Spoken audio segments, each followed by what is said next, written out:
Hello everyone, मैं भानवी स्वागत करती हूँ आपका अपने चैनल में। आज हम बात करने वाले हैं एक मिथ की। जैसा कि आप सभी जानते हैं कि इंडिया में बहुत सारे मिथ्स एग्जिस्ट करते हैं, तो हम बात करते हैं आज पीरियड्स के ऊपर। पीरियड्स के ऊपर भी हमारे यहाँ बहुत सारे मिथ्स हैं, बहुत सारी अभी भी अंधविश्वास और पुरानी प्रथाएं चलती चली आ रही हैं। जैसे कि पीरियड्स के दौरान औरतों को मंदिर में नहीं जाना चाहिए, पूजा नहीं करनी चाहिए, घर में ही अंदर रहना चाहिए या कमरे में रहना चाहिए। वन मोर थिंग कि किचन में नहीं जाना चाहिए, वो उस वक्त पे अछूत होती है। क्या ये सब ऐसा है या इसके पीछे भी कोई लॉजिक्स थे? चलिए आज हम जानते हैं। चलिए हम चलते हैं कुछ 500 550 साल पहले की। इतने साल पहले सैनिटरी नैपकिन्स नहीं होते थे, अंडरगारमेंट्स नहीं होते थे।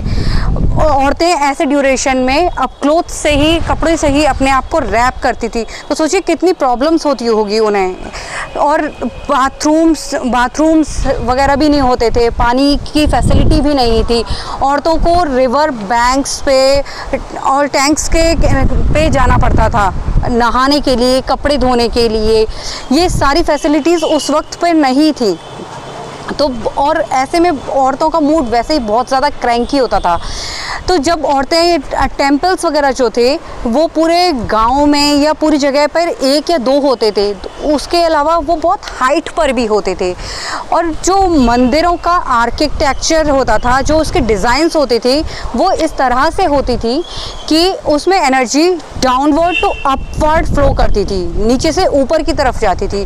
और जो एज पीरियड्स की ड्यूरेशन में एक लेडी की जो एनर्जी होती है वो अपवर्ड टू डाउनवर्ड होती है। तो इसलिए जैसे पूजा या मेडिटेशन का ऐसे में ज़्यादा फ्रूट नहीं मिलते थे। तो इसलिए एक ये था कि आप ऐसे में मंदिर मत जाइए। दूसरी बात, जब मंदिर इतनी हाइट्स पर जाकर होते थे, आपने घरों में भी देखा होगा कि मंदिर कभी नीचे, बिल्कुल नीचे फ्लोर पर नहीं होते, थोड़ा सा ऊंचाई पर होते हैं, जैसे चौकी पर हों या थोड़े ऊंचे हों। तो ऐसे पुराने ज़माने में तो और ज़्यादा मतलब थोड़ी हाइट्स पर ही जाकर होते थे। तो ऐसे में इतनी सारी स्टेयर्स चढ़ के जाना, या जो इतनी ज़्यादा आबादी भी नहीं थी, जब आबादी नहीं थी तो घने जंगल और इस तरह के होते थे। तो जंगली जानवरों का भी डर था कि क्योंकि जानवरों की जो स्मेल पावर होती है वो बहुत हाई होती है, और कहीं ब्लड की स्मेल से कोई अटैक ना कर दे लेडी पे, इसलिए भी ये होता था कि आप घर में ही रहो। मंदिर जाना एक आपके लिए निषेध है, आपको मंदिर नहीं जाना है। इन सब रीज़न से था ये चीज़। दूसरा, इसके अलावा ये कि आपको अलग कमरे में ही रहना है, बाहर नहीं जाना। ऐसा क्यों था? वो इसलिए क्योंकि घरों में जो आटा था वो पिसता था, चक्की चलानी पड़ती जी। हल्दी वगैरह भी घर पे खुद ही कूटनी पड़ती थी। औरतों का फिज़िकल लेबर जो थी वो बहुत ज़्यादा थी। काफ़ी बड़ी बड़ी फैमिलीज़ होती थी उस टाइम पे। तो इसलिए कि औरतों को रेस्ट मिल सके, वो उन्हें ज़्यादा काम ना करना पड़े, क्योंकि बहुत ज़्यादा प्रॉब्लम्स उन्हें होती थी और बहुत मतलब टायर्डनेस भी रहती थी। तो इससे कि उन्हें रेस्ट मिल सके प्रॉपर, इसलिए कहा जाता था कि आप इस टाइम अछूत हो। और दूसरा, हाइजीन के पर्पज़ से भी, क्योंकि यहाँ स्टेन्स, वहाँ स्टेन्स, ये सब भी रहता था, बहुत हाइजीनिक सा रहता था। तो इसलिए था कि आप अलग कमरे में रहो, आप अछूत हो, वहाँ नहीं आओ। ऐसा नहीं था कि किचन में अगर आप आ रहे हो, कुछ छू रहे हो तो कि कुछ ख़राब हो जाएगा या कुछ नहीं, ऐसा कुछ भी नहीं था। क्योंकि ये सब तो ईश्वर की बनाई हुई चीज़ है, ईश्वर की बनाई हुई एक क्रिया है जो कि बहुत ज़रूरी है।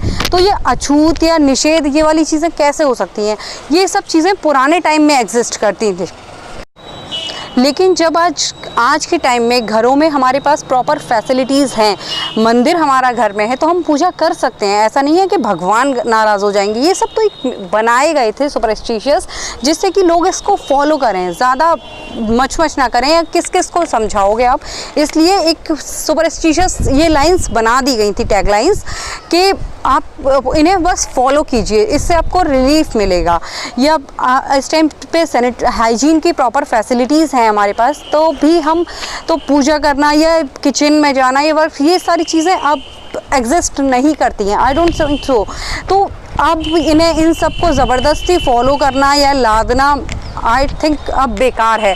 दूसरी बात, इंडिया में only 20% womens are using sanitary napkins. ये रेशियो बहुत लो है। बहुत सी वुमेन्स अभी अनअवेयर हैं, बहुत से अनअफोर्डेबल हैं। इसलिए हमारी भी कुछ रिस्पॉन्सिबिलिटी है कि महीने में 1, 2, 4, 6 जितने हम अफोर्ड कर सकते हैं उतने हम सैनिटरी नैपकिन्स भी डोनेट करें अपने हाउसमेट्स को, या जो भी नीडी हैं जहां हम डोनेट कर सकते हैं इजीली, वहां हम इसे डोनेट करें। और इस चीज़ को एटलीस्ट हम लोग एक करके फॉलो करना बंद करें कि जी तुम अछूत हो या तुम्हारे छूने से भगवान गुस्सा हो जाएंगे, ये सब कुछ। Please stop this. ये ऐसा कुछ भी नहीं होता, ये भगवान का बनाया हुआ सब कुछ है, तो ये सब कुछ बेकार नहीं हो सकता। कुछ ना कुछ वजह तो है, बहुत सारे रीज़न्स हैं। तो ये सब इसलिए ये मिथ्स थे उस टाइम के, आज ऐसा कुछ भी नहीं है, टाइम बहुत चेंज हो चुका है। तो इसलिए इन सब को कैरी करना अननेसेसरी, अब ये बेकार है। दूसरी बात, मैं आपको एक और चीज़ बताऊंगी। ये ओजीवा का एक प्रोडक्ट है जो कि एक वुमेंस के लिए बहुत हेल्पफुल है। मुझे भी थायराइड है, पीरियड्स वगैरह में भी ये बहुत हेल्पफुल होता है। हेयर लॉस है, वेट है, इन सब चीज़ों में भी है। तो अगर आप चाहें तो if you want you can try it. ये मतलब मुझे पर्सनली मैंने ये इसे यूज़ किया तो मुझे हेल्पफुल लगा, तो मैं आपको बता रही हूँ। और कहाँ आप इसका जो डिटेल्स हैं वो डिस्क्रिप्शन बॉक्स में देख सकते हैं। अगर आपको मेरा ये वीडियो पसंद आया हो तो please like, share and subscribe it. Thank you.